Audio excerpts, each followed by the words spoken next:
Hello guys, good morning. कसे आहात तुम्ही? Welcome to my channel Mamma's World. So सर्वात पहिलं तुम्हाला होळी पौर्णिमाच्या हार्दिक शुभेच्छा. छानपैकी होळी खेळा, नॅचरल कलर्स यूज करा आणि स्वतःचं लक्ष द्या. जास्त पाणी वेस्ट नका करू. ड्राय होळी खेळा. आणि ह्याच्यासोबतच मला तुम्हाला सांगायचं आहे की माझी छोटी बहीण फायनली पुण्यामध्ये आलेली होती आणि आता ती मुंबईला गेली. मुंबईमधनं ती नाशिकला गेली. सो ती जस्ट थोड्या वेळेसाठी मला भेटायला आली. I am so happy. हे फर्स्ट टाईम होतं की आफ्टर मॅरेज ती पहिल्यांदा आली आणि she look so adorable. I cannot tell you ती किती सुंदर दिसत होती.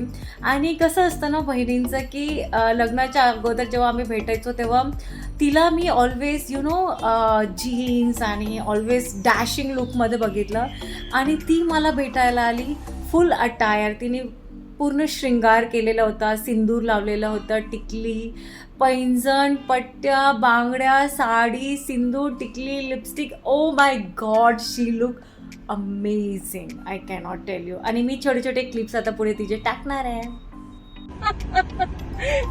Reaction.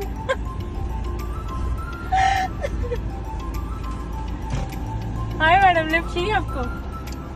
High, hello, don't cry. इधर डोंट क्राई, मैं तेरे को मारूंगी.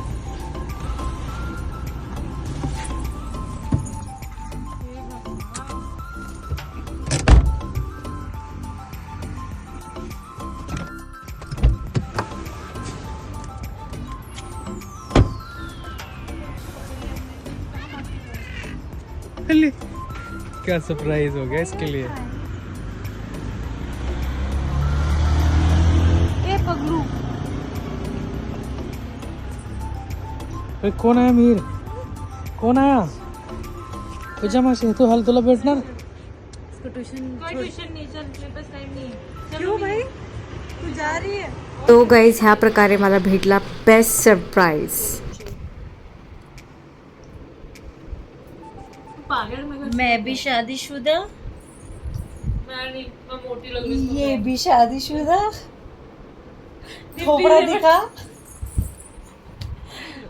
इसका थोबड़ा देखो, देखो भैया इसका थोबड़ा देखो. लखनौमधनं येताना तिने मला आणलं होतं 56 भोगची काजू कतली, जी की अमेझिंग होती. सो हे खात खातच तिचा जायचा टाईम पण आला. सो मला खूप जास्त वाईट वाटत होतं, पण काही दिवसात मी अगेन तिला भेटणार होते नाशिकमध्ये. सो ह्याच्यासोबतच संपतो आपला आजचा वॉक. भेटूया नेक्स्ट व्लॉगमध्ये.